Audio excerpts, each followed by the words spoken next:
What is up, everybody? It is Dirty and DZAN. Welcome to he didn't get fired. Oh, yeah. You're real fucking funny with that one, Dirty. Real funny with that one. Ladies and gentlemen, where would you be? I was hoping somebody was going to come in and comment and say, fire him. But nobody did. No. That's and no Sanchez. No Sanchez either. No Dirty and Sanchez. No. Ladies and gentlemen, it is Wednesday, July 7th. Where would you be without me? It is time for your TUF report. We got 2 weeks to talk about Dirty. So let's get right into it. Fifth episode. 185ers. Yeah. Okay. One of the most hilarious moments, and I'm talking about the fight, was the end of round one. It's one of the, I don't know about you, but I thought that was one of the funniest ways to end a round. They were in leg locks. And it was just so weird to me to see. I mean, you see that in grappling matches all the time, but in the UFC, it's just rare to see something like that. It was where they're both trying to grip that shit and rip it out. Yeah. Before we get into the episode, I wanted to talk about the interview right before the fifth episode that Volkanovski had. The interview where this man broke down why they were fighting, and he talked about basically the reason why he said he was fake. He said that Brian didn't show up till one of the practices the whole first week of filming, and that's why he got pissed that he tried to take credit for his team and said that he was on his time. He said that's why I called him fake. He said on that day, we were waiting again for Brian. They didn't want to tell me why at first, but when I found out, you can disrespect your team, but don't disrespect me. I like Volkanovski. Love him. I like him. I liked him coming in too tough. I'm starting to really dislike him. He is just not coming across very well. He's looking like kind of a bitch. I don't know. The way he did the most important thing he said was they have a lot of fancy editing and they grabbed a lot of shots from later in the weeks to make him not look like big of a piece of shit. Didn't win weeks 1 through 5. And that is that's the point behind all but that's of this. The point he was making. I know, that's the I know point that he was making. The point. Your boys did it, not you. Yeah, I understand that was the point, but it's called the shiny red ball. Throw the shiny red ball and watch everybody follow it and not pay attention to the fact that I'm 0-5. That's what that was. Let's call a spade a spade. It is what it is. It was all about him deflecting all of that attention away from, so nobody wants to talk about the fact that he hasn't won.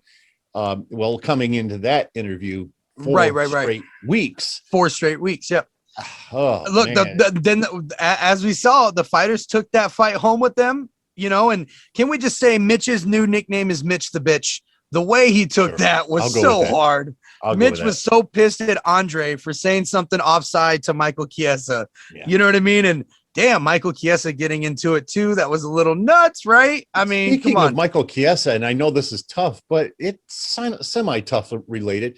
He was on Bisping's podcast, I saw. Yep. And one thing that I noticed, and we're going to do a deep dive on the Conor and Dustin fight. But I really, really thought that he was going, because it seemed when all of that stuff happened, when he was on the bus with Khabib. And quite frankly, I didn't like the way he handled himself with that. It was a little on the bitchy side to me. Rose, I get it. You're dealing with female feelings. They're kind of a different animal. And, you need to be cognizant of that, But with the guys, and especially Michael Chiesa, I didn't think he handled that real well. But I thought for sure he was going to start lighting Conor up when they asked him about it, about the Poirier and Conor fight. And I thought he was going to use that opportunity to light him up. And he didn't do it. And kudos to Michael Chiesa. I am a re-fan now. I'm a re-fan. Yeah. I've always loved Michael Chiesa, man. Oh, me too. It was just that one thing that Right. bothered me, Yeah. but we all know what it boiled down to too, right? I mean, he Right. was going to be suing the shit out of Connor, and nobody's heard anything about that, I don't believe. But I mean, look, he lost $50,000 because he had to leave that fight. So of course he's going to recoup did that. He need to leave and that, then leave some. that fight? Did he need to leave that fight? Did you see his little cut? He needed to leave the fight in order to get the real payday. Oh, which was in litigation. In litigation, yeah, that's fair. You're damn Fair right. enough. All right, look, I felt it was kind of odd before the fight. I think it was Tiki, one of Ortega's coaches. He told Cameron that he watched video of Brian and that he didn't have much for him in the striking department, when that's literally the opposite that we see right after that for their videos. Exactly. He was a very accurate striker. Very astute of you, DZAN, for picking up on that, because I thought the exact same thing. Yeah, very weird. I thought that was strange that he said that. I was like, okay. But let's get into the fight, man. I mean, it was a little insane. The true difference between a brawler and a fucking striker. Before you say that, this is so superficial and stupid, but I got to ask you, the Lakanov guy, does he not remind you of Johnny Big Rig Hendricks? He looks just like a young Big Rig. It's all the face. Yeah, it's all in the face. Yeah, well, and the way he carries himself and the beard and right. I think it's the beard. I think it's the beard for sure. I think it's the beard for sure. If he starts getting that serious receding hairline, but yes, but it just stays in the middle. Yeah, then he's good. Yeah. For Cameron to walk through those punches and the head kick was the stupidest shit. It looked cool in slow motion. The dumbest fucking thing. I don't think that looks cool.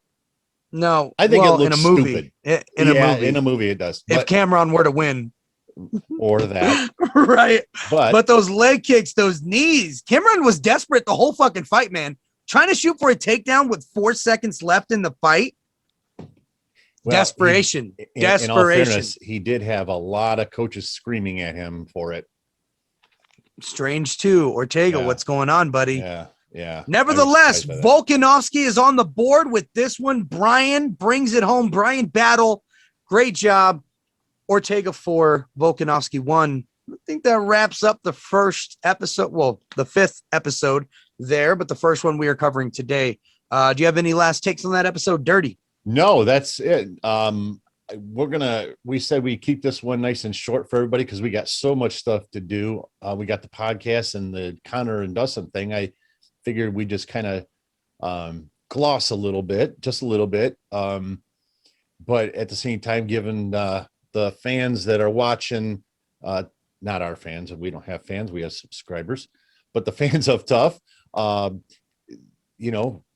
give them the gist of it, of what our take was on all of this. And the other thing I want to say is Lakanov seemed to be gassing a little bit. Yes, second round, dude. It was immediately exactly the beginning of the second round. That's what I said. He felt desperate the whole time when he wasn't having success right away, and he just exerted all of his energy. He was just desperate, and he was willing to walk through any fucking shot to land one. But dude, it was even Conor McGregor in the first Nate fight. Yeah, he got choked out. But I think he had more gas than that, and he was fighting Nate fucking Diaz. Yeah. And a title fight. Well, not a title fight, I guess, but every fight with Nate is a title fight, motherfucker. It was a title fight. No, it wasn't. But every fight with Nate is a title fight. They never fought. Because that was 170. Oh, that's right. Yeah. Okay, yeah. That's right. I forgot about that. Yeah. All right, I knew that something wasn't right there. Okay, we got the 185ers this week. Yesterday, ladies and gentlemen, the 185ers, Ricky from Volkanovski versus Dan Archuleta from Ortega. Ortega took Volkanovski and his coaches the horse tires. And mule, and that was the best fucking part. He left them horses and he left Volkanovski a fucking donkey. Oh, my goodness. Beautiful. With the jersey to go. Volkanovski was such a good fucking sport. He was such a good sport. And he's like, he handled that very well. I'm going to get you back. He laughed. I love at the end of it when they all drove away, he's like, well, now what the fuck do we do? Now Yeah. what the Yeah. fuck? When he first came up, I'm thinking, oh my goodness. Yeah, here comes some he's gonna be drama. fit to be tied, and motherfuckers, and then you always think, well, is this for TV? Is it real? Right. But yeah, no, he said It seemed oh, very genuine. they pranked us, and He said, "Are those fucking horses?" yeah. But I love Ricky, bro. He has a great vibe. I do too. He seems like a very genuine, down-to-earth guy while talking about his girlfriend. He reminded me a lot of Tony Ferguson. That was even before the fight happened. He reminded me a lot of Tony Ferguson. And then the fight happened, and he reminded me a lot of Tony Ferguson. Tough Dan fighter Archuleta.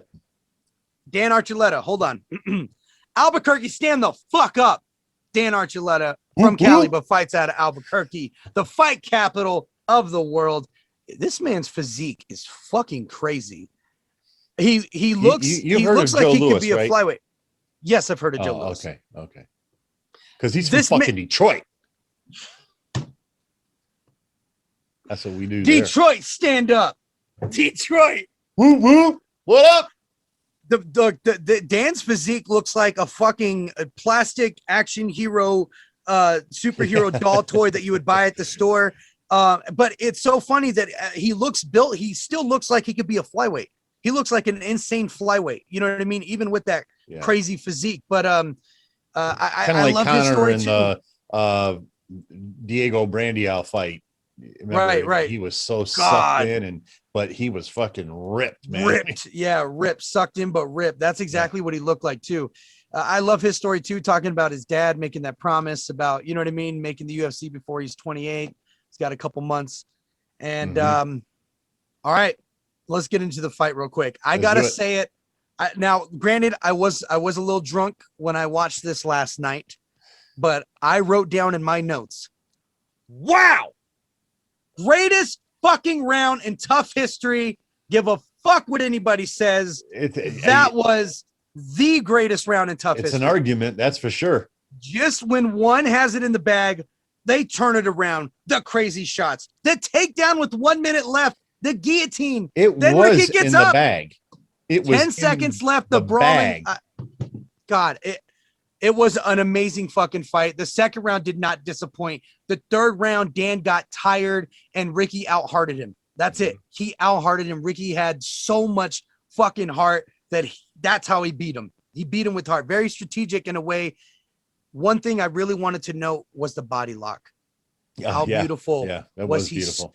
Every time Dan went to break it, he switched the lock to the other side. And he did so quickly and so fast that Dan could not get the timing to turn his hips in. He forced Dan to turn his hips in on the opposite side of the lock, which if anybody has rolled, it's a killer on your hips. It's a killer on your back. That destroys you trying to do that. So incredible fucking fight. Dan did show heart, but Ricky had just a little bit more. Volkanovski is Ortega making his way back here. I think that's only going to make things more interesting now. Yeah. Because now he's going to be flying high. Ortega went from 4-0 to 4-2 just like that. Quick. Yeah. So this will probably make things even that much more interesting going forward now. So I find it interesting on the neck. They usually alternate between 185, 135. Next week, they're going to do the last 135 fight, even though they just did 135. So, and it's going to be the best friends, Josh and Brady, the BFFs. So that would be interesting to see too, how that shit goes down. We know how this plays out when best friends fight each other in the TUF house. Yeah. We've seen it before. And, anybody that's watching this has probably been in a fight with his best friend at some point or another. And it's never fun, but sometimes it's a necessary evil, and certainly when you're in the middle of TUF, the ultimate fighter, and your dreams are on the other side of your best friend. Yeah. Fuck friendship. Sorry. He's got to go. 100%. All right, guys. Well, I think that's all we got for you on TUFs 5 and 6. We will be back next weekend. Next week, Wednesday, most likely. We're very sorry for not getting our report in last week there, but some things happened for both of us, and we just didn't have any time at all to. We would have been able to squeeze it in. We would have. We tried to do so, but we just couldn't get it done. So we'll always be here, but I just wanted to give you guys a heads up on what happened there and let you know we should be here next Wednesday, at latest Thursday. Yeah. And happy birthday to Dirty. Happy birthday, Dirty. That's right. Birthday. We'll see you guys. Peace. Peace out.